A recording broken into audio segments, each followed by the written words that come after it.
लक्षात घ्या, कोण समयो येईल कैचा, उद्याचा भरोसा नाही.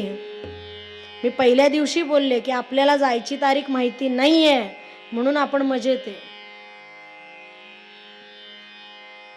म्हणून आपण मजेत आहे. पण निदान उद्याचा दिवस वाया जाऊ दे इतका महत्वाचा आहे. पूर्वीच्या काळी बघा घड्याळ नव्हती, ते वालुका यंत्र असायचं, त्याच्यावर लोक वेळ मोजायचे. समर्थ रामदास स्वामींनी फार सुंदर पद लिहिलं. समर्थ म्हणाले की ते बघा ते वालुका यंत्र जुन्या लोकांना आठवत असेल की त्याच्यातली सगळी ती वाळू खाली जमा झाली की एक घटका झाली असं लोक मोजायचे. पुन्हा ते उलट करून ठेवलं की पुन्हा ती तोपर्यंत खाली जमा होईपर्यंत एक घटका, असं लोक वेळ मोजायचे.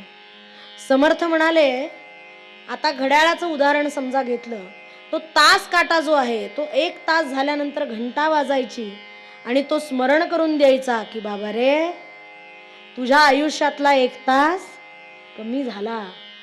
आपण हल्ली वाढदिवस फार साजरे करतो बघा, केकची दुकानं फार वाढली आहे, कारण कशालाही आपल्याला कारण लागत नाही हल्ली, सगळ्याचं सेलिब्रेशन.